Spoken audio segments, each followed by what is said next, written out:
बिस्मिल्लाहिर्रहमानिर्रहीम, अस्सलाम वालेकुम। प्रोग्राम रियासत और अवाम के साथ मैं हूं मोहम्मद अकबर बाजवा। शुगर कमीशन की जो सिफारिशात हैं उनके मुताबिक वज़ीर आज़म ने आज तमाम जिम्मेदारों के खिलाफ तहकीकात की मंजूरी दी है। ना सिर्फ पिछली हुकूमतों की दी हुई सब्सिडी पर तहकीकात का कहा गया है, बल्कि 2018-19 में जो तहरीक इंसाफ की हुकूमत की दी हुई सब्सिडी है उसकी तहकीकात का भी कहा गया। आज शहजाद अकबर और शिबली फराज साहब ने यह प्रेस कॉन्फ्रेंस की, बताया कि नैब, FIA, FBR तहकीकात करेंगे। कॉम्पिटिशन कमीशन को फाल बनाने पर भी उन्होंने इकदाम का बताया। बहुत सी उन्होंने जो बातें की, लुबे लुबाब क्या था, ये पहले आपको दिखा देते हैं।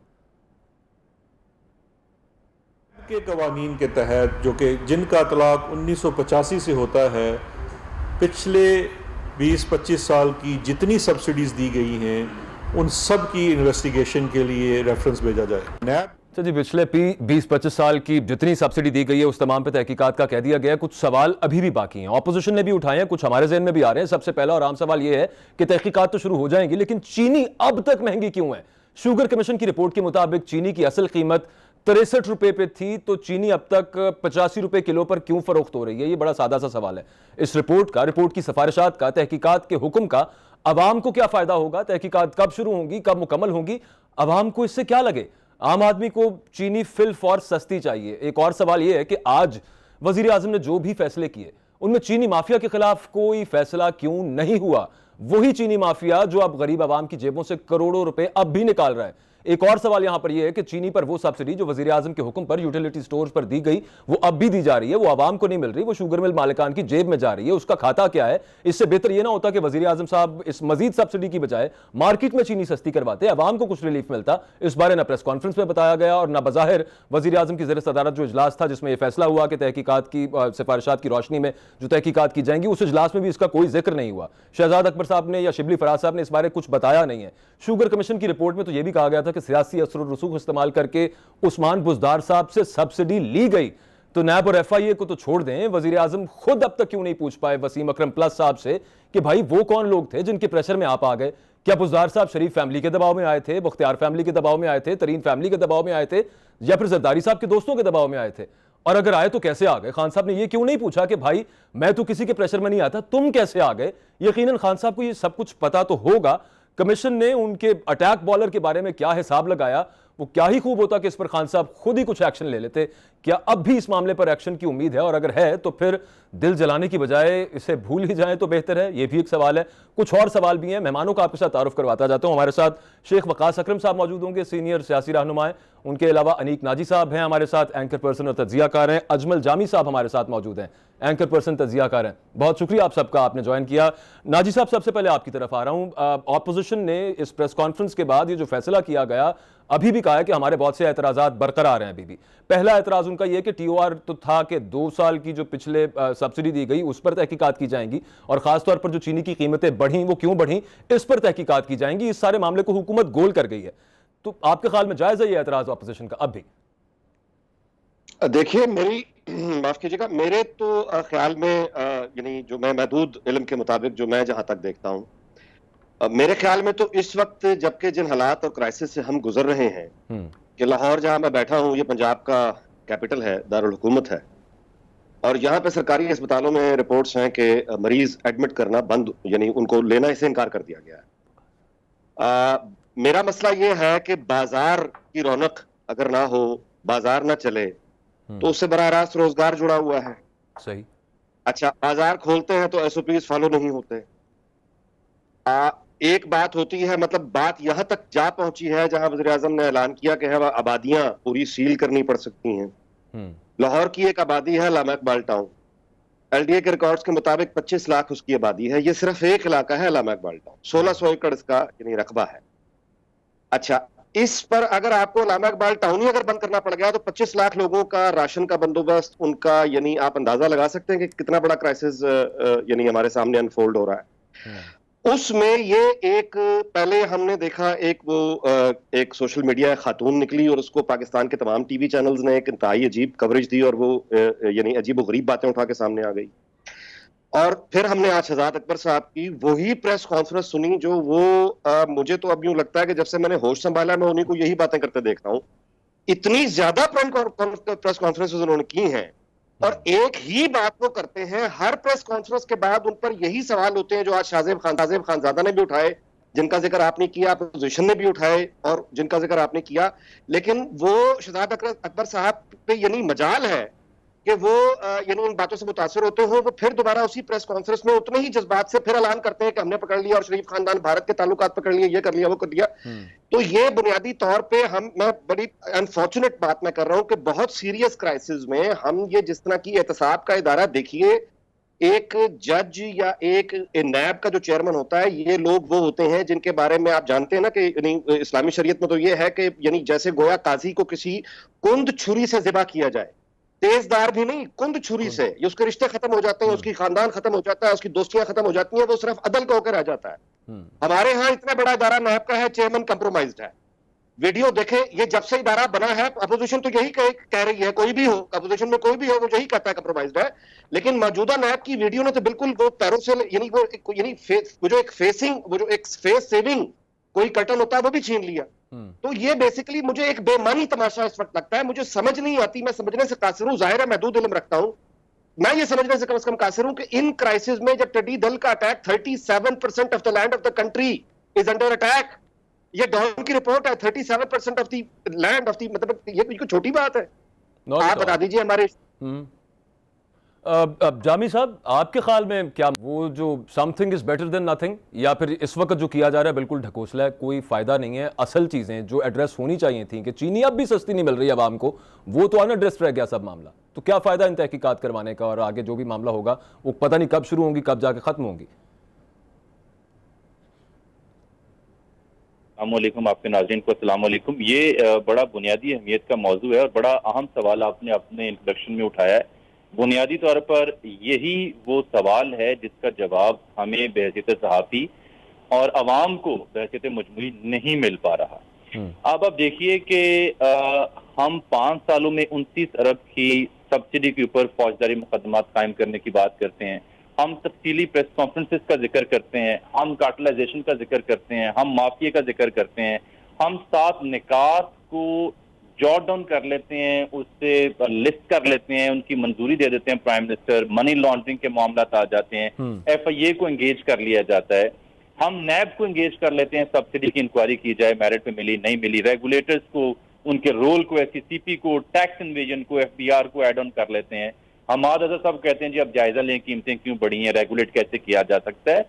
साउंड्स गुड कि माजी में कभी ऐसा नहीं हुआ, अब हो रहा है, pretty interesting and pretty good, public at large के इंटरेस्ट की ये बात है। बट जब आपकी शुगर इंक्वायरी कमीशन ने CM पंजाब जनाब उस्मान बुज़दार साहब से पूछा कि जनाब आपके यहाँ से जो सब्सिडी आई तो वो क्या आपकी कॉन्सेंट से आई, क्यों आपने जरूरी समझा वो सब्सिडी देना, तो उन्होंने कहा कि जी मेरे इल्म में नहीं है, right no I can not say anything. लेकिन अगर आप उससे पीछे जाएं तो मैंने एक स्टोरी भी उस पर की थी एक जमाने में अपने इदारे के लिए कि जब वो मीटिंग मिनट सामने उठाए, वो मीटिंग जिसमें मुतल्लिका हुकाम ने, मुतल्लिका सेक्रेटरीज ने जब ब्रीफिंग दी CM पंजाब को रिगार्डिंग दी सब्सिडी इशूज, जो इकोनॉमी की टीम थी उनके पास बैठे हुए कंसर्न ऑफिसर, तो उन्होंने जब सारी सिचुएशन रखी और रिकमेंड किया कि जी ना दी जाए, तो CM did not conclude anything in yes और नो, उन्होंने खामोशी इख्तियार की और एंड पे समरी कहती है जी कि अप्रूव कर दी गई।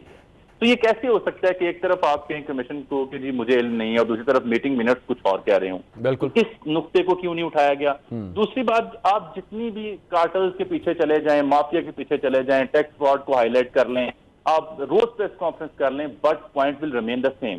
गुजारिश ये है कि अगर ये 63 रुपए किलो बनती है, अगर ये जो आपका कमीशन ने 3-4 सालों की कैटेगोरिकली प्राइस इंडिकेट की कि हमारे हिसाब से इतनी प्राइस पर केजी होनी चाहिए, प्रोडक्शन की 40, 38, 42 और 52 तक चले गए वो, लेकिन आपकी मिल कह रही है नहीं ये 50, 52, 60, 65 तक जाती है, इसलिए हम कीमतें बढ़ाने में मजबूर हैं। तो अगर आपकी कमीशन रिपोर्ट को हम असली मान लें तो फिर मेरा सवाल यह है कि 120 अरब रुपए जो पिछले 14 से 16 माह के दौरान अवाम की जेबू से गए महंगी चीनी खरीदने की वजह से, उस पर आप बात क्यों नहीं करते? आप उस पर क्यों नहीं बताते कि जनाब ये पैसे हम वापस लेंगे, कब लेंगे, कैसे लेंगे? चलें ये भी छोड़ देते हैं कि जी टाइम लगेगा, 90 दिन मजीद चले जाएंगे। भाई सवाल ये है कि इस सारी फिल्म और इस सारी हकीकत के बाद जब आपके सामने ये उकदा खुल गया, अब क्यों चीनी महंगी है?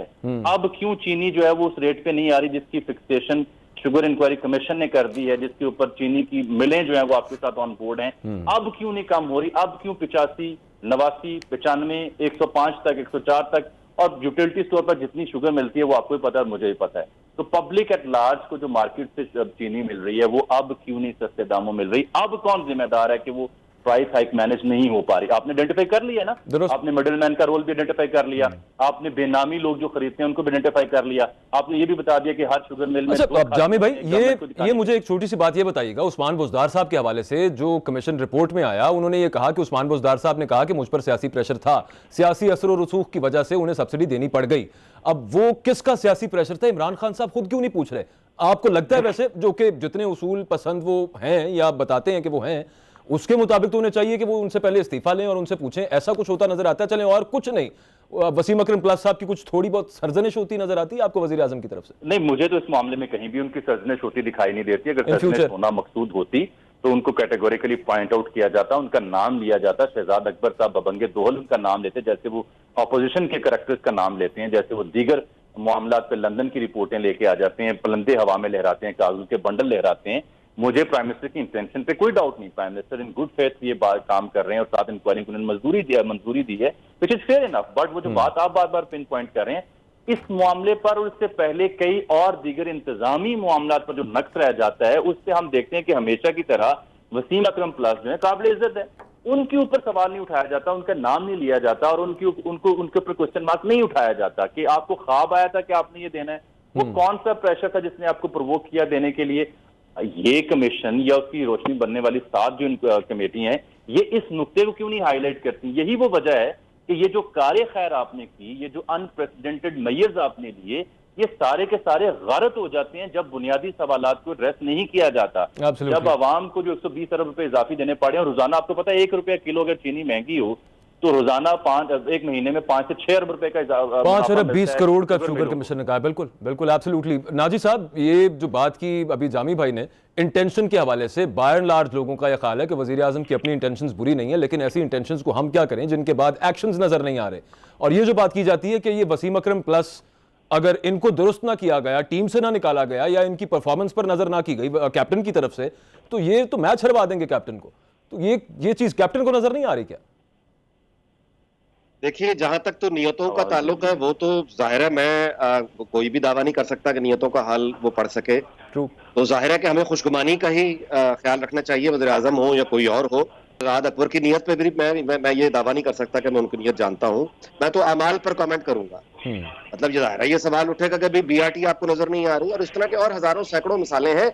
लेकिन मैं आपसे गुजारिश करूं कि ये जो रूटीन की गर्मा गर्मी अपोजिशन की हो या वो हुकूमत की जानिब से हो, वो गिरफ्तारियों पर हो, वो करप्शन पर हो, वो सानेहाए साहिवाल के हवाले से गुफ्तगू हो, वो 5 अगस्त कश्मीर का यानी हिंदुस्तान का एक्शन हो, वो हमारी कोई यूनाइटेड नेशंस की वो तकरीर हो, या उसके बाद वो उनका टर्किश और मलेशियन क़यादत के साथ मिलकर एक न्यूज चैनल का लॉन्च करने का ऐलान हो, या वहां से यू टर्न हो, वो अगर हम बातें करेंगे तो वो तो फिर सारी गुफ्तगू चलती ही रहेगी। मामला सिर्फ ये है कि मैं ये कह रहा हूं कि ये वो वक्त नहीं है जहां पे हम यानी ये रूटीन की जो नॉर्मल लाइफ है, नॉर्मल जिस तरह से गुफ्तगू जो मौजूआत रहते हैं उन पे बात की जाए। ये बहुत बड़ा क्राइसिस है। बिल्कुल। और मेरा जो प्रॉब्लम है वो ये है कि वो उसको जितनी आप यूं कहिए कि मिसाल के तौर पे अगर आपने खान साहब के यानी नियतों से जरा छोड़कर अमाल पर आ जाए तो आपको याद होगा कि वो मुकामी हुकूमतों की बड़ी वो तफसीलात बयान करते थे और बड़ी वो बहुत दाई थे, बरकत, बिल्कुल वो बरकत फरमाया करते थे और बरतानिया की बड़ी मिसालें दिया करते थे। 2 साल हो गए हैं, मुझे बताइए कि कौन इनको इस तरफ ठोस पेशकदमी, मैं काम चलाने वाली बात नहीं कर रहा, ठोस पेशकदमी आपको नजर आई? जाहिर है कि उसकी एब्सेंस है। उस्मान बुज़दार साहब को जाहिर है कि जितना मुझे और आपको अगर उनकी परफॉर्मेंस पे एतराज होना चाहिए और है, उससे कहीं ज्यादा खुद PTI के वो लोग पंजाब से ताल्लुक जिनका था और जो खुद को हकदार समझ रहे थे, वज़ारत आला का उम्मीदवार समझ रहे थे और उन्होंने बड़े पैसे वैसे भी खर्चे, जाहिर है कि उनकी ज्यादा उनको प्रॉब्लम है। लेकिन खान साहब को जाहिर है वो इससे बेनियाज नजर आते हैं। उनका ये ख्याल है कि वो जो उनका जो फैन क्लब है वो बहरहाल उनके साथ है और हर हुक्मरान आमतौर पे वो इख्तिदार में यही समझ रहा होता है कि कौम मेरे साथ है। वो बाद में आप जानते हैं नवाज शरीफ का बड़ा मशहूर फिक्रा है कि आप नारे लगाते थे कदम बढ़ाओ नवाज शरीफ, मैंने कदम बढ़ाया, पीछे मुड़ के देखा था ही कोई नहीं। तो ये जो है मेरा मतलब बतौर शहरी आपका हमारा सबका कंसर्न ये है, और हम अपनी हैसियत में रहते हुए हम कम से कम ये याद दहानी करवा सकते हैं, इस बात की तशहीर हमें करनी चाहिए कि ये नॉर्मल टाइम नहीं है। हमें अपने रिसोर्स को पूल नाजिर साहब, करना है। जैसे अब अच्छा, मामला जो है वो अजीब से हो गए हुए हैं, बड़े डिफरेंट हो गए हुए हैं, इतना ज्यादा लोग जिस पार्टी को कि उसे फॉलो कर रहे होते हैं वो despite the good and the bad, despite seeing all that, सब कुछ देखने जानने बूझने के बावजूद उसको फॉलो किए चले जा रहे होते हैं और कदम जहां बढ़ रहा होता है उसके पीछे पीछे वो लब्बैक कही जा रहे होते हैं। शेख वकास अकरम साहब ने हमें ज्वाइन कर लिया है, बहुत शुक्रिया सर आपके वक्त का। जो आज शहजाद अकबर साहब ने प्रेस कॉन्फ्रेंस की और बताया कि वज़ीर आज़म की ज़ेर सदारत जो इजलास हुआ उसमें फैसला किया गया कि शुगर कमीशन की जो तहकीकात और सिफारिशात हैं उनके मुताबिक अब आगे नैब तहकीकात करेगी। कुछ तहकीकात का FI को कहा गया है जो टैक्स एवेजन के हवाले से हैं, और FBR को कुछ कहा गया है। तो इस सारे मामले पर ऑपोजिशन का ये एतराज़ है कि अभी भी बेसिक क्वेश्चन अनएड्रेस्ड है। वो ये था कि चीनी की कीमतें बढ़ी क्यों थीं और अभी तक वो कीमतें ऊपर ही क्यों हैं, आवाम को अब तक रिलीफ क्यों नहीं मिला। तो ये एक और विच हंट ही है, इससे ज़्यादा कुछ नहीं है। आपका कमेंट क्या है इस पर? देखिए, मैं तो पहले दिन से जो है वो ये कह रहा हूँ कि असल जो सवाल थे वो एक तो सवाल आपने कहा, मेरे देखने में उससे ज़्यादा इम्पोर्टेंट ये था कि सब्सिडी देने वाले कौन है और एक्सपोर्ट की इजाज़त देने वाले कौन है। सही, ये नहीं हो सकता कि थाने से चोर भाग जाए, चोर को पकड़ के वापस दोबारा सज़ा दे दी जाए और चोर को भगाने वाला जो है उसको छोड़ दिया जाए। उस्मान बुज़दार के साथ क्या होने जा रहा है, जो कैबिनेट के अंदर उसने डिसीजन लिया था जो कि एजेंडा पे भी नहीं था और फौरी सामने आया और बाद में कंडोन किया गया, उसके जिम्मेदार चीफ मिनिस्टर हैं। उनको क्या सज़ा दी जा रही है, उनको कौन इन्वेस्टिगेट करेगा। असद उमर का जो डिसीजन था, रज़ाक दाऊद का वो फैसला जिसको उनकी अपनी मिनिस्ट्री के सेक्रेटरी ने अपोज किया, उसके बावजूद वो उसको उठा के लेके चले गए। उनकी उस क्रिमिनल, मैं तो उसको क्रिमिनल ही कहूँगा, उस इंटेंशन का उसको कौन अकाउंटेबल ठहराएगा, असद उमर को कौन सज़ा देगा।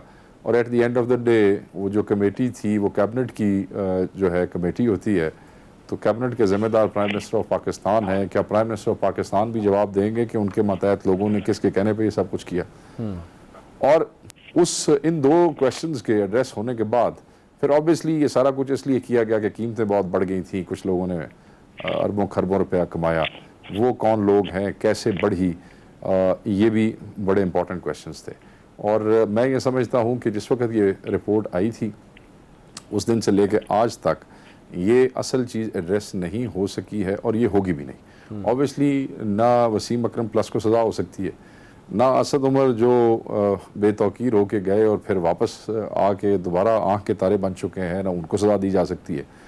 तो ये this is the ideal time. मैं अभी पार्टिसिपेंट्स को सुन रहा था, आपके जो भाई मेरे बैठे हैं वो ये कह रहे थे कि इतने क्राइसिस के अंदर ये सारा करण कराने का की फ़ायदा जी। तो देखें ना, यही टाइम होता है इस किस्म के, वो कहते हैं ना घट्टे हाथ मारना, पंजाबी में समझते हैं ना आप, तो ये बेहतरीन टाइम होता है इस किस्म की चीज़ों को डाइल्यूट करने का। जिस वक्त हाथ की मारना सर, वो तो बस जबरदस्ती, वो तो डिग गए बड़े क्राइसिस के अंदर हो, शेख साहब उस वक्त ये चीज़ें शेख साहब, ये जो वजीर आज़म के हवाले से ये चीजें जल्दी हजम हो जाती है ना, तो बिल्कुल अब आप पूरी कर लीजिए बात सर। हाँ, मैं ये कह रहा था कि अब टैक्स वालों की तरफ भेजना या नैब वालों की तरफ भेजना, वो सारी चीज़ें तो वहाँ जाएंगी। ऑलरेडी वहाँ पे दर्जनों नहीं, वहाँ सैकड़ों इंक्वायरियाँ खुली हुई हैं नैब में भी। टैक्स वाले जो हैं ये बेसिकली तो पहले जितनी जो देखें ना, ये 2-3 चीज़ें थी जिनके ऊपर ये basically committee of forensic audit किया गया था। इन्होंने इन 3 चीज़ों का एड्रेस नहीं किया। उसके अलावा डे टू डे जो केन कमिश्नर के चेक करने की चीज़ें थी, जो FBR के चेक करने की चीज़ें थी, सिर्फ इन्होंने उन चीज़ों की निशानदेही कर दी है। वो तो एनीवे हर सूरत में उन्हीं महकमों को ही डील करना था। ये उसी तरह है जैसे अब जजेस कह रहे हैं काई साहब के केस में कि भाई ये तो टैक्स एवेजन का केस था, रेफरेंस आप बना के कैसे लेके आ गए। ये चीज़ें तो आपको अपने महकमों के जो हेड्स थे उनकी सर्जनिश भी करनी चाहिए थी कि आपके नाक, अच्छा वो सर्जनिश कैसे करते। अच्छा, आप महकमे की बात कर रहे हैं ना सर, एक बड़ी इंटरेस्टिंग चीज़ है, मैं आपको जरा कुछ सुनवाना चाहता हूँ। कल तक FIA बहुत तगड़ी थी, FIA ने शायद बहुत तगड़ी रिपोर्ट बना दी थी, इस वजह से FIA से तहकीकात कराई गई, लेकिन शायद वो पसंद नहीं आई तहकीकात, और फिर उनकी सिफारिशात में जो अगली तहकीकात की मंजूरी दी वो नैब की तरफ दे दी गई। जो प्रेस कॉन्फ्रेंस आज शहजाद अकबर साहब कर रहे थे उसमें उन्होंने पहले ये कहा कि FIA के कुछ मसले मसाइल हैं, FIA अंडरस्टाफ्ड है, FIA के पास इतने फंड्स नहीं है। कल तक FIA तगड़ी थी, आज FIA बहुत वीक हो गई है। फिर इन द सेम ब्रेथ जिसको कहते हैं आप, उसी प्रेस कॉन्फ्रेंस के अंदर एक सहाफी ने सवाल उनसे पूछ लिया कि नैब के हवाले से भी बहुत सारे एतराजात हैं, नैब के हवाले से भी बहुत सारे रिजर्वेशंस हैं, उस पर आप क्या कहेंगे? तो वहां पर वो कहने लगे कि हाँ जी नैब के जो मसले हैं वो तो फिर आपको पता ही है। तो मतलब एफआईए भी कमजोर हो गई है, कल तक तगड़ी थी, आज नैब भी कमजोर हो गई है, या नैब पर भी सवाल आते हैं और वो खुद मान रहे हैं, एक ही प्रेस कॉन्फ्रेंस में एक सेल्फ डिफीटिंग बात कर रहे हैं। तो फिर तहकीकात करनी किसने है? ये बात अपनी जगह पर रहेगी कि जो असल तहकीकात हैं वो तो हम भूल गए, वो हमने कंसेंसस हो गया हमें कि वो तो शायद नहीं हो रही। आगे किसने करना है? एफआईए की कैपेसिटी जो है ना, इन्वेस्टिगेटिव कैपेसिटी, वो नैब से एनीवे ज़्यादा है। एफआईए 70s के अंदर फॉर्म की गई थी और वाइट कॉलर क्राइम का ढूंढना ही उसका मकसद था। उनकी कैपेसिटी, उनकी इंस्टीट्यूशनल कैपेसिटी नैब से बहुत ज़्यादा है इस किस्म के मामलात हल करने की।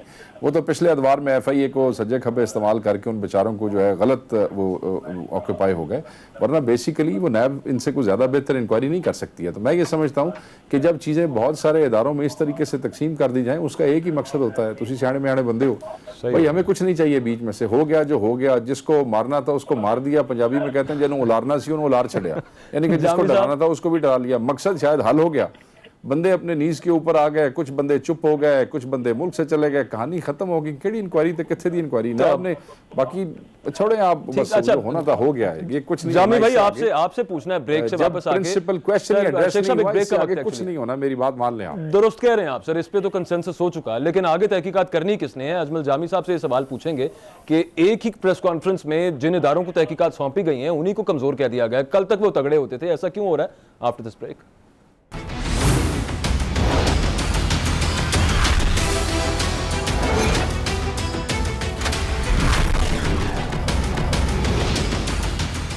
ब्रेक के बाद खुशामदीद नाज़रीन। शहजाद अकबर साहब के मुताबिक, हुकूमती वजीरों के मुताबिक, तहरीक इंसाफ के रहनुमाओं के मुताबिक कल तक एफआईए बहुत तगड़ी होती थी, आज एफआईए में बहुत से मसले पैदा हो गए हैं। वो आज क्या कह रहे थे एफआईए के बारे में, फिर नैब के हवाले से भी उन्होंने कह दिया, वो भी वीक हो चुकी है। वो क्या कह रहे थे शहजाद अकबर साहब, पहले वो सुना दें फिर बात करते हैं इस पर। हम इसमें बेईमानी नहीं कर सकते थे। अगर हम ये मुकदमे नैब को जगह एफआईए को दे देते तो एफआईए की भी कोई हालत बहुत अच्छी नहीं है, वहाँ पे भी सीरियस किस्म की। मुझे जब ये इंटीरियर की भी रिस्पॉन्सिबिलिटी सौंपी गई तो मेरे एक टास्क ये भी था कि एफआईए की ओवरहॉलिंग करनी है। ये आपने सुना है, एफआईए की भी हालत कोई बहुत अच्छी नहीं है। जामी भाई, एफआईए की हालत अब अच्छी नहीं रही, कल तक एफआईए की हालत बहुत अच्छी हुआ करती थी। शहजाद अकबर साहब ही के बकौल क्या रिपोर्ट बहुत तगड़ी दे दी थी, इस वजह से अब एफआईए को नहीं देना चाहते वो केस? क्या मामला हो गया ये? सर, इसमें सादा सा सवाल की सूरत में ही इसका जवाब है। हमारा काम चूंकि बेहतर सहाफी तज्जिया करना है और अवेलेबल जो डॉट्स उनको कनेक्ट करके एक तस्वीर बनाने की कोशिश करना है, तो उनके अपने बयान में ही जवाब मौजूद है कि इनसे ये पूछा जाए कि सर बसाद एहतराम आपकी खिदमत में अर्ज है कि आप ये तो बताइए एफआईए किसके अंडर है, कौन शख्स है जो एफआईए के अफसरान के साथ ब्रीफिंग लेता है या देता है या उनको नए टास्क देता है या उनसे टास्क लेता है। सर वो कोई किसी और मुल्क का शहरी तो नहीं, किसी और मुल्क का कोई वजीर तो नहीं है, वो आप ही हैं जिसके डोमेन में ये चीज फॉल करती है। और आपने अगर 2 साल के बाद भी अगर आप ये कंप्लेन कर रहे हैं तो फिर आपने 2 साल के दौरान वो जो चीजें जो आपको एफआईए में या दीगर इदारों में गड़बड़ की सूरत में नजर आई तो आपने उन्हें फिक्सेशन कितनी की? आपके जो अपने प्रोजेक्ट्स हैं उस पर तो आपकी रिपोर्ट मिल जाती हैं, पलंदे भी मिल जाते हैं जो आप प्रेस कॉन्फ्रेंस की सूरत में लहराते भी हैं कि ये देखें हम लेके आए हैं इदारों के तवस्सुस से या फलां के तवस्सुस से। लेकिन जब अवाम का काम आता है और जब उन लोगों का नाम आता है जो आपके साथ बैठे हुए हैं तो फिर आप उन इदारों पर ही सवाल उठा देते हैं। तो मेरा ख्याल है ये एक लेम एक्सक्यूज है। वजह उसकी बुनियादी तौर पर बड़ी सादा सी है, जो अहम सवाल है उसको आप एड्रेस ही नहीं कर रहे। बात यह है कि ये 2 तरह से फायदा हुआ था। एक, सब्सिडी के जरिए ज्यादा पैदावार की आपने सब्सिडी ली, रिवायत रही है जो आपने अफगानिस्तान भेजी, उसकी भी कहानी बड़ी दिलचस्प। आपको पता है 5 से 10 टन एक ट्रक में आनी चाहिए, लोडर में चीनी, और 80 टन चीनी उसमें लदी गई। वो कारनामा पाकिस्तानी सर अंजाम दे सकते हैं। दूसरी बात यह है कि एक तो ये फायदा हो गया सब्सिडी की मद में, दूसरा मुकामी मार्केट में जो आपने चीनी महंगी थी, यानी दिसंबर से, अगर आपने रिपोर्ट पढ़ी हुई सबने देखी होगी, दिसंबर 2018 में ये 55 रुपए फी किलो थी। अब ये जून 2019 में 71.44 और 72 समथिंग की कीमत पे चली जाती है। तो वो भी यूटिलिटी स्टोर भाई साहब, ओपन मार्केट में भी 83 रुपए मिल रही है। वो रेगुलेट किसने करनी थी? ये आपने अगर शुगर मिल एसोसिएशन के ऊपर ही छोड़ा होगा कि वो एक चीज आप देखें यहाँ पे अलमिया क्या था। वो कह रहे हैं जी उस पे एक कमेटी बना दी है, शहजाद अकबर साहब ने आज भी बताया उस पे एक कमेटी बना दी है। वही मामला की कमेटी पता नहीं कब काम शुरू करेगी, मार्जे वजूद में है, जब मामला कमेटियों के सुपुर्द होता है तो खज्जल खारी होती है, ब्रेकिंग न्यूज चलते हैं, टिकर चलते हैं, प्रेस कॉन्फ्रेंसेज होती हैं, रेटोरिक बेचा जाता है और बाद में साल 2 साल बाद को बीच में से कोई कुंडी डाल के मामला फहमी कर ली जाती है। जिन लोगों ने इन दो मामला जिनकी तरफ मैंने तवज्जो दिलाई कि दो मामला जहां ज्यादा फायदा हुआ, उनसे सबसे ज्यादा किस ग्रुप ने फायदा उठाया? 20 से 22% किसको फायदा हुआ मजमूई फायदे में से? वो लोग कहाँ हैं? क्या पाकिस्तान में है? अगर नहीं है तो आप सत्तू पी के सोए हुए थे और आपने उसकी जस्टिफिकेशन क्या दी है?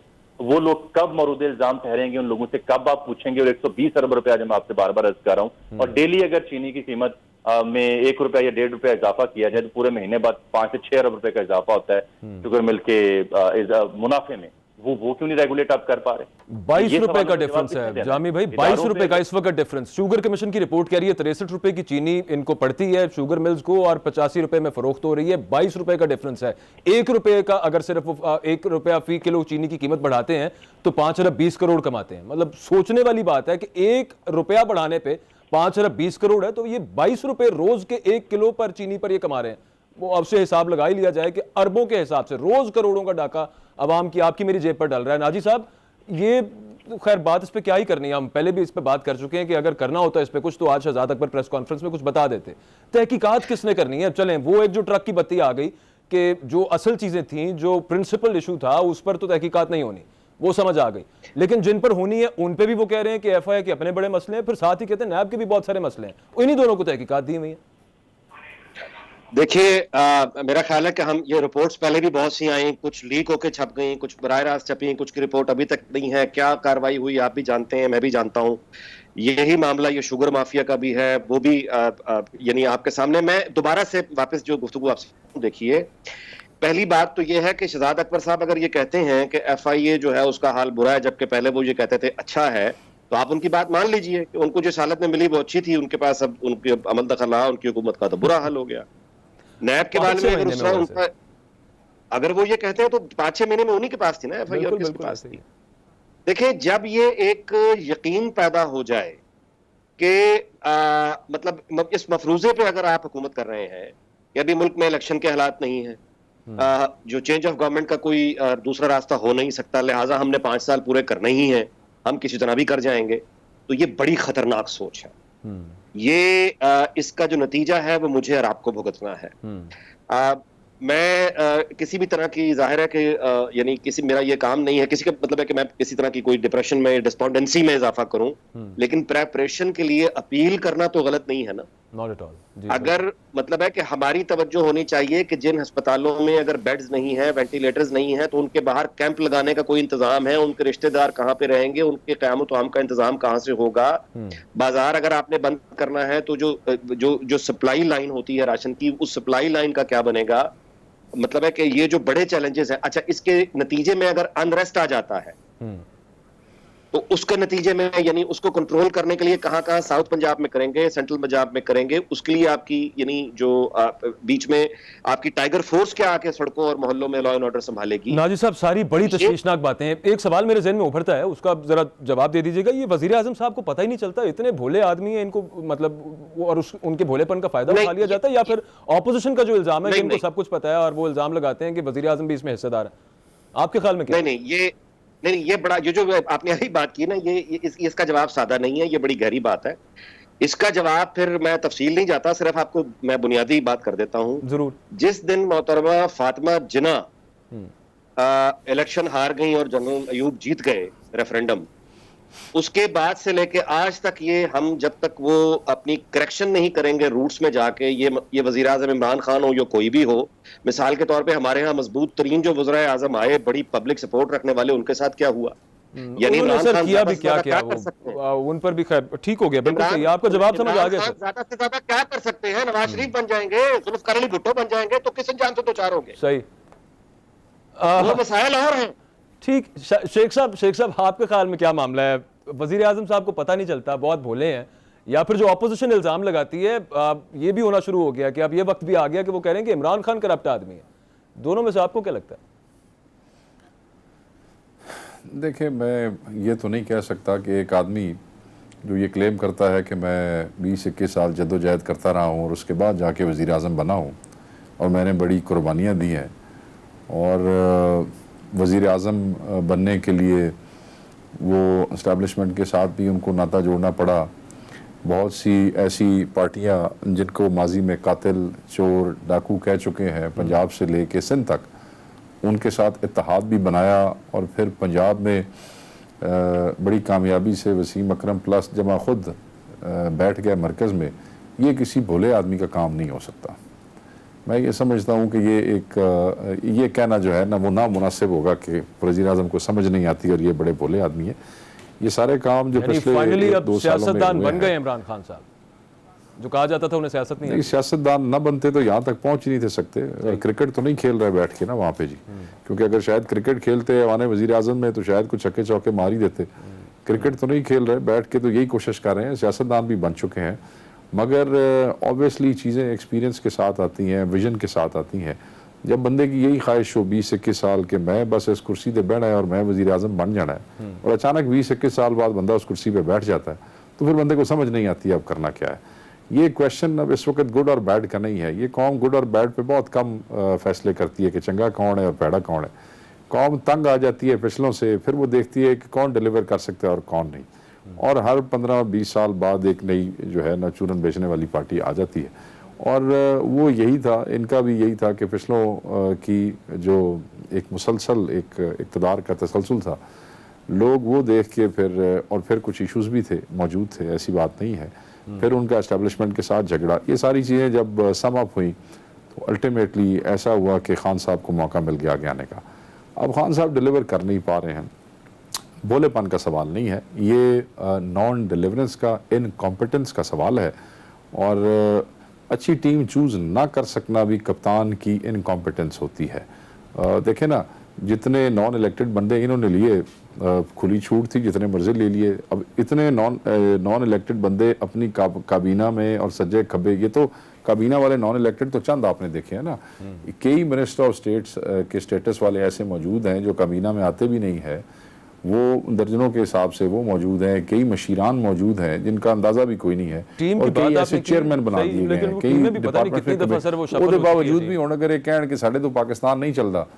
नहीं, वो नहीं कह रहे, वो तो लोग कह रहे हैं, वो तो कह रहे हैं कि बिल्कुल ठीक चल रहा है। जामी भाई, आपका इस पे क्या ख्याल है कि अब जहांगीर तरीन साहब अगर वो ये कह रहे हैं कि बिल्कुल ठीक चल रहा है तो पता नहीं फिर शायद हम पाकिस्तान से बाहर रहते हैं। जी जी, वो तो एक सवाल है, वो that's a $1 million question. Jami भाई, आपके ख्याल में जहांगीर तरीन साहब के हवाले से बात की जा रही है। एक तो पहले वो लंदन चले गए, यहाँ पे कोई और जाने लगता है, तहकीकात शुरू होती हैं तो वो कहते हैं नाम ECL में डाल दो, अपोजिशन का कोई बंदा हो। चले, वो चले गए, भेज दिया गया, वापस आ जाएंगे, ये सब बातें अपनी जगह पे। एक दूर की कौड़ी लाते हैं, कुछ तबसरा ये भी चल रहा है कि जहांगीर तरीन साहब वहाँ पर गए हैं, वहाँ पे शायद नवाज शरीफ साहब से भी मुलाकात करें। उसके अलावा वैसे जो इंपॉर्टेंट बात है, ये तो थोड़ा और साइड पे चली जाती है। जहांगीर तरीन साहब आपके ख्याल में अब जब गए हैं बाहर, इमरान खान साहब ये कहा जा रहा है कि उनको बाकायदा तौर पर साइड पे करना चाह रहे थे, हटाना चाह रहे थे इस तमाम सिस्टम से, खासतौर पर सुप्रीम कोर्ट का जब फैसला आ चुका था, उन पर इल्जाम साबित हो चुके हुए थे, तो उसके बाद वो एक बदनामी भी थी और वो हट नहीं रहे थे डिसीजन मेकिंग से।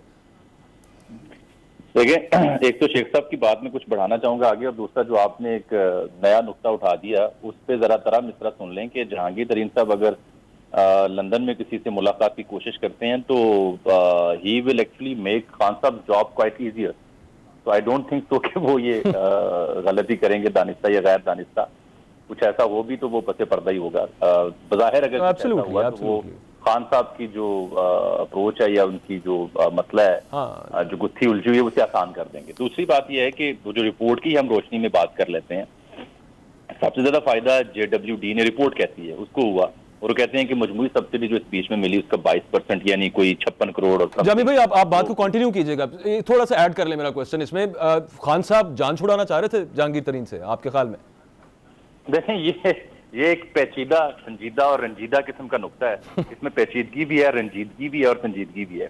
तो इस पर कोई हतमी राय आप नहीं दे सकते। अलबत्ता कोई खिदो खाल और जो वाकयात रूनमा हुए उन नुक्तों को अगर जोड़ा जाए तो किसी हद तक आपका सवाल में जो नुक्ता है उसका जवाब मिल जाता है कि कुछ ऐसा था, कुछ खबरगिरी की गई थी, कुछ अलार्म किया गया था, कुछ वार्न किया गया था। और वैसे भी जब अपने कदकाठ से कुछ शख्स ज्यादा बढ़ जाए तो वो लाइबिलिटी बन जाता है। और जो अच्छे कप्तान होते हैं वो कभी भी बैगेज नहीं उठाया करते, और अच्छे कप्तानों की एक हिस्ट्री और लेगेसी होती है जो हम उनके करियर पे नजर डालें तो हमें दिखाई देता है किस मौके पर कब किस कप्तान ने किस पे जान छुड़ाई और किसको आगे लेके आया।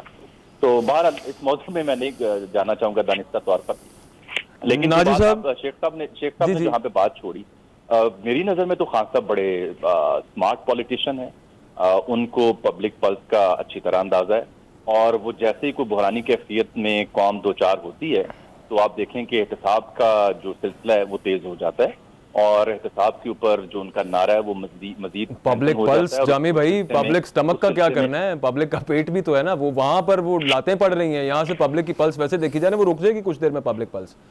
देखें, ऐसा नहीं होता। आप अभी 2 साल आपको हुए हैं, आप अपने उस एहतसाब के नारे को भी कैरी ऑन कर रहे हैं, फिर आपने ये कहकर दिखा दिया कि शुगर माफिया पर, इस कार्टेल पर कभी किसी ने हाथ नहीं डाला और हम हाथ डाल रहे हैं। अगेन इट्स प्लस पॉइंट जो कि आपके रिटोरिक जो खरीदने वाले हैं उनके लिए मोर देन सफिशिएंट इनफ है, और इस बेस पे भी वो नारे लगा रहे हैं, बगलें बजा रहे हैं कि देखें जी हमने कर दिखाया। सो जो उनकी कोर कॉन्स्टिट्यूएंसी है उसको तो प्लीज करने के लिए that is sufficient enough.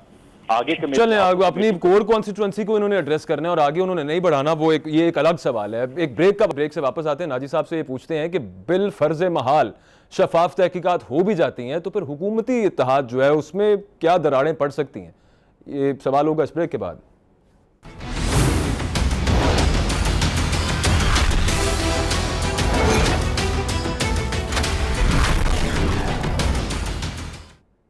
Break के बाद खुशामदीद नाजरीन। अनीक नाजी साहब, बिल फर्ज वाकई शफाफ तहकीकात हो जाती हैं, फर्ज कर लेते हैं, तो हुकूमती इत्तेहाद जो है वो उसमें क्या दरारें पड़ सकती हैं? कंसिडरिंग खुसरो बख्तियार साहब, उनके भाई, फिर मोनो सिलाई साहब का मामला भी बीच में हल्का फुल्का आ रहा है।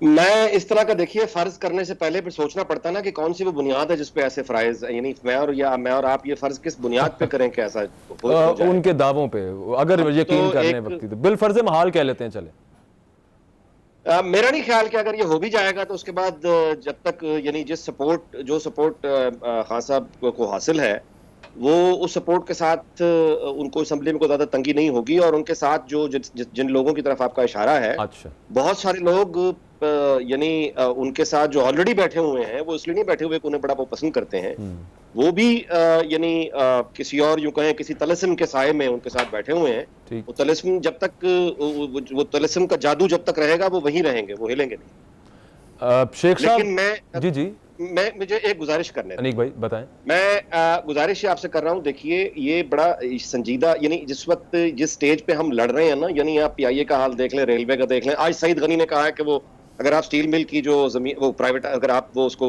मकसद पूरा नहीं होगा तो वो जमीन सिंध हुकूमत की मलकियत होगी। हमने वफाक को, यानी वफाक की जमीन ही नहीं है सर, झगड़े ये पड़े हुए। हम जिस वक्त यानी जिस स्टेज पे लड़ रहे हैं ना, उसकी बुनियादों में बारूद बिछा हुआ है। बस इतना मैं आपसे गुजारिश करूं। और दूसरा, गवर्नेंस के जो मसाइल हैं, इसको मैं अपील ही कर सकता हूं कि खुदा के वास्ते इसको संजीदगी से हल करें, एक दफा तय करें कि मतलब ये जिम्मेदारी एब्सोल्यूट, यानी जो कंट्रोल है वो है कि गवर्नेंस के मसाइल। अनीक भाई, पेट्रोल डॉलर महंगा होता है, खान साहब को पता नहीं होता। यहाँ पे इससे पहले पेट्रोल की कीमतें कम हुई हैं और खान साहब 4 दिन बाद नोटिस ले रहे हैं कि पेट्रोल मिल क्यों नहीं रहा, वो सस्ता किया था। तो अच्छा, वो सस्ता तो किया था, वो उसका फायदा आवाम तक क्यों नहीं पहुंच रहा? अजनास की कीमतें क्यों नहीं अब तक कम हुई? उसके बाद अब वो कह रहे हैं कि मुझे चीनी का भी नहीं पता। तो ये क्या चल रहा है? गवर्नेंस नीचे वाले नहीं खान साहब को कामयाब होने देना चाहते? इसका सादा सा जवाब ये है कि मैं यही आपसे गुजारिश कर रहा हूं ना कि ये तय किया जाए कि जिम्मेदार, मतलब ये कि खान साहब पावर पॉलिटिक्स कर रहे हैं। पावर पॉलिटिक्स ये होती है कि मैंने हुकूमत में रहना है as long as I can। लोगों की पॉलिटिक्स वो नहीं कर रहे।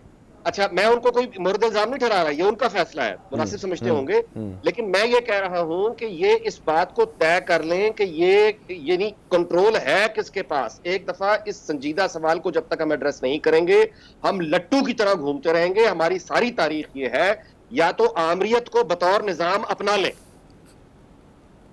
और जमहूरियत अगर करनी है तो फिर जमहूरी निजाम। आपके सामने बरतानिया की मिसाल मौजूद है, यानी एक, बिल्कुल मैं आपसे पहले भी गुजारिश कर चुका हूं, एक अजीबो गरीब आदमी है वो, बोरिस जॉनसन। अलीक भाई, मैं दोबारा आपके पास आता हूं, लेकिन देखें, with in all modesty, humbleness में आपसे ये अर्ज करूं कि मतलब ब्यूरोक्रेसी जो है, उन्होंने जो काम करे, जो बड़े बेसिक से काम है, उनका क्या लेना देना अमरीत के साथ या जमहूरियत के साथ? इतने छोटे छोटे काम तो करवाए जा सकते हैं। वो बड़े फैसलों की बात करें तो कुछ फिर और भी बात होती है।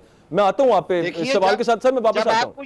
जब आपको ये एहसास हो जाए ना कि आप जिस कश्ती में सवार है वो डूब रही है, तो फिर इंसान का ये फितरी तकाजा है जो फितरत में उसमें रखा है, वो अपने बीवी बच्चों को सिक्योर करेगा, वो बाहर कहीं मुस्तकबिल महफूज बनाने की कोशिश करेगा, वो गैर यकीनी सूरत हाल से निकलने की कोशिश करेगा, और यही ब्यूरोक्रेट्स ने किया हुआ है। शेख साहब, अजमल जामी साहब तो गोल कर गए, उन्होंने उसका जवाब उस तरह से दिया नहीं। खान साहब बाकायदा, आपके ख्याल में, आप बड़े ज़ीरक सियासतदान हैं, बाकायदा क्या वो जान छुड़ाना चाह रहे थे, जो बातें इस वक्त पीटीआई के अंदर भी हो रही हैं जहांगीर तरीन साहब से? देखें, जहांगीर तरीन से जान छुड़ाना चाह रहे थे, मैं नहीं समझता कि जान छुड़ाना चाह रहे थे। वो he was trying to cut him to size actually, और मगर उस सारे सिलसिले में चीज़ें जो है वो इतनी आगे चली गई कि चाहते ना चाहते हुए भी तरीन साहब जो हैं वो एक अलहदगी के सफ़र जो है उन्होंने इख्तियार कर लिया। वो नवाज शरीफ या शहबाज शरीफ से नहीं मिलेंगे, ये मैं आपको पहले बता दूं, मगर उनके पास इतने लोग मौजूद हैं पीटीआई के अंदर, ये न रहे किसी को गलत फहमी कि अगर वो चाहें तो इमरान खान को डिस्टर्ब कर सकते हैं, नेशनल असम्बली में कर सकते हैं, सूबाई असम्बली में कर सकते हैं। लेकिन क्या इतने विंडिक्टिव हो जाएंगे? एमपीएस को जानता हूँ जिन्होंने टिकट्स जरूर पीटीआई के लिए हैं, मगर इमरान खान को वो लीडर नहीं मानते हैं, वो जहांगीर तरीन को ही लीडर मानते हैं। और जहाँ तक आप कह रहे हैं ना कि ये आ गए बैठे, मैंने पहले अपने दोस्तों की बात सुनी, ये जिस मैंडेट को खान साहब लेके आए हैं इसमें बहुत से मांगे तांगे के लोग भी हैं ना। किसी को जहाज में बिठा के तरीन साहब ले आए थे, कुछ आज़ाद थे, कुछ वो पीटीआई में चले गए। तो वो जिसले गला when everything will boil down to the actual situation, तो वो तो फिर इतना बड़ा मैंडेट भी नहीं रह जाएगा। साहब, आप अग्री नहीं कर रहे क्या इस बात से कि एक तिलिस्म है, उसकी वजह से ये सब लोग जुड़े हुए हैं? वो टूटा तिलिस्म तो ये जो मांगे तांगे के जहांगीर तरीन साहब की वजह से आए हैं वो भी निकल जाएंगे, जो काफ लीग वाले आए हैं, वो सिंध वाले जो आए हैं वो भी निकल जाएंगे। क्या आप इस बात से एग्री करते हैं? देखें, अभी तो इस वक्त फौरी तो इस किस्म की कोई सूरत हाल सामने इसलिए नहीं है कि चाहे काफ लीग वाले हैं, चाहे जहांगीर तरीन साहब भी इस वक्त कोई एक्सट्रीम एज लेने को तैयार नहीं है ना। एक देखें, एक वो है सराइकी सूबे से ताल्लुक़ रखते हैं, मिठे लोग ने, खोल के तलवार नहीं कढ़णगे, ठीक है। दूसरी बात यह है कि वो कारोबारी आदमी है, वो हुकूमत वक्त से, अभी उन्होंने पिछले नवाज शरीफ और शहबाज शरीफ से लड़ाई लगाई रखी है। अब जिसको उन्होंने अपने पैसे और अपनी हिम्मत से जिस पार्टी को वो लेके आए हुकूमत में, वो इतने बेवकूफ़ नहीं है कि अभी वो तलवारें निकाल के खड़े हो जाएंगे। सो मैं नहीं समझता कि वो जितने कार्ड्स भी हैं वो अगले 4-6 महीने में शो होने वाले हैं, मगर अल्टीमेटली ये लोग शो होंगे भी सही। और ऐसे लोगों को, काफ लीग वाले को, जहाँ पे ये पीपल्स पार्टी से भी उन्होंने इत्तेहाद कर लिया था, उसके बाद उन्होंने खान से भी कर लिया, कल कोई और चौधरी लग जाएगा वो उसके साथ भी इत्तेहाद कर लेंगे। ऐसे छोटे मोटे प्रेशर ग्रुपों के लिए सर्वाइव करना को औखा नहीं होता, किसी बड़े ग्रुप के किसी बड़े दरख्त के नीचे खड़े हो जाएंगे। कल वो लेट्स से अगर नवाज शरीफ के साथ चले जाते हैं तो उन्होंने वास्ते यही काफ़ी है कि जी सारे मुस्लिम लीगी हैं, ऐसी इकट्ठे हो, अल्लाह ला खैर सला केड़ी पीटीआई थे कितों दी पीटीआई। सो अभी जो हालात हैं कोरोना की वजह से, और जो इस्टेब्लिशमेंट का अभी तक झुकाव खान साहब की तरफ है, और मुख्तदर हल्के भी एक खास रखते हैं, सेम पेज पर हैं, वो समझते हैं कि एक बड़े क्लोजिंग रिमार्क्स लेने, प्रोग्राम का समय वक्त खत्म हो रहा है। क्लोजिंग रिमार्क्स नाजी साहब, ये हथौड़ा मजीद जोर के साथ, मजीद भार के साथ ऑपोजिशन पे गिरता नजर आ रहा है आपको, जिसका ऐलान तो कर दिया गया, लेकिन आगे नजर क्या आ रहा है आपको? देखें जी, वो तो फिर अगर आप अपोजिशन हो या हुकूमत हो, बेसिकली ये अरबपतियों की लड़ाई है। मैं दोबारा से आपसे गुजारिश कर रहा हूं कि इतना कोई इनसे निकलना होता निकल चुका होता। परवेज मुशर्रफ अपनी तमाम फौजी ताकत के साथ इस खानदान से कुछ नहीं निकाल सका, ये क्या निकालेंगे? इसको इस वक्त सोचने का टाइम ये है कि हम क्राइसिस जो अनफोल्ड हो चुका, इसको हम किस तरह बड़ा पॉइंट है, एब्सोल्युटली यू राइट। हम भी यही सवाल उठा रहे थे कि अभी तक हमें क्या फायदा अपना होता नजर आ रहा है। आप अपने से मुराद है आपका, मेरा, अवाम का, आम आदमी का क्या फायदा? बहुत शुक्रिया। प्रोग्राम हो गया, हमारे साथ अजमल जामी साहब मौजूद थे, अनीक नाजी साहब और शेख वकास अकरम साहब, आप सबका बहुत शुक्रिया। प्रोग्राम खत्म हो गया नाजरीन, इजाजत दीजिए, अल्लाह हाफिज।